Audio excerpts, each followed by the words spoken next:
নমস্কার বন্ধুরা, আমি কৃষ্ণপদ দেবনাথ। এই মুহূর্তে যে বিষয়টি নিয়ে কথা বলছি সেটা একটু ধৈর্য সহকারে শুনুন। আজকের সবচেয়ে খারাপ সংবাদটি হচ্ছে যে আমাদের সিলেটের উদীয়মান কন্টেন্ট ক্রিয়েটর দীপঙ্কর দীপ, সে মারা গেছে। সারাদিনই মন খারাপ ছিল। আমি একটা বিয়ের ইনভাইটে গিয়েছিলাম, সেখানে আমি গিয়ে পথিমধ্যে শুনতে পাই যে সে মারা গেছে। সে মালয়েশিয়ায় পড়তে গেছিল, 1 মাস হয়েছে, কিন্তু সে দেশে সুস্থভাবে আর ফিরে আসতে পারেনি। হঠাৎ করে কি হয়েছে, তার হার্ট অ্যাটাক হয়েছে শোনা গেছে। কিন্তু যে বিষয়টা সবচেয়ে পরিলক্ষিত হয়েছে এই নেটে, অনেকেই বাজে বাজে কথাবার্তা বলছে। কোন একজন মুসলিম যখন মারা যায়, আত্মীয় হোক বা পরমাত্মীয় হোক বা বন্ধু বান্ধব, তখনও কিন্তু আমাদের মনটা ভারাক্রান্ত হয়ে যায়।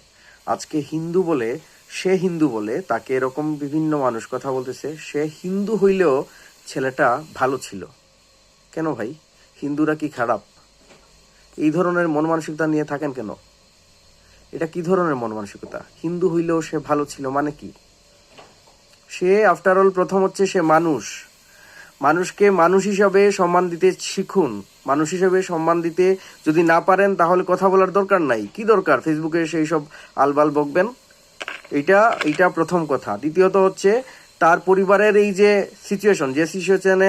সিচুয়েশনে তার পরিবার বর্তমানে স্পেন্ড করতেছে, সেটা সম্পর্কে আপনার বিন্দুমাত্র ধারণা নাই। তাহলে কেন এসব বাজে বাজে কথাবার্তা ছড়াচ্ছেন?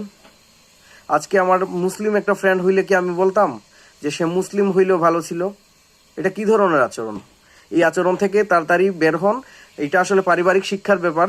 আমি জানি না আপনাদের পরিবার বা পারিবারিক যে শিক্ষা, ওইখানে কি কোনো বিধর্মী বা অন্য ধর্মের মানুষদেরকে এইভাবে আচরণ শেখায় কিনা, কিন্তু এটা দুঃখজনক। এটা আমাদের জন্য খুবই দুঃখজনক, খুবই কষ্টের। আমি চাই আমরা যারা শোকাহত আছি, দীপঙ্করের আত্মার শান্তি কামনা করছি, এবং আমি চাই সে যেন স্বর্গবাসী হয়। মনটা খুবই খারাপ। প্লিজ আর মন খারাপ করবেন না।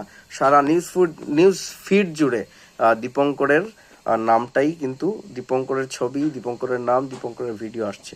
মন খুবই খারাপ। এত খারাপ সময়ের মধ্যে প্লিজ আপনারা আর এসব বাজে বাজে কথাবার্তা ছড়াবেন না। ধন্যবাদ।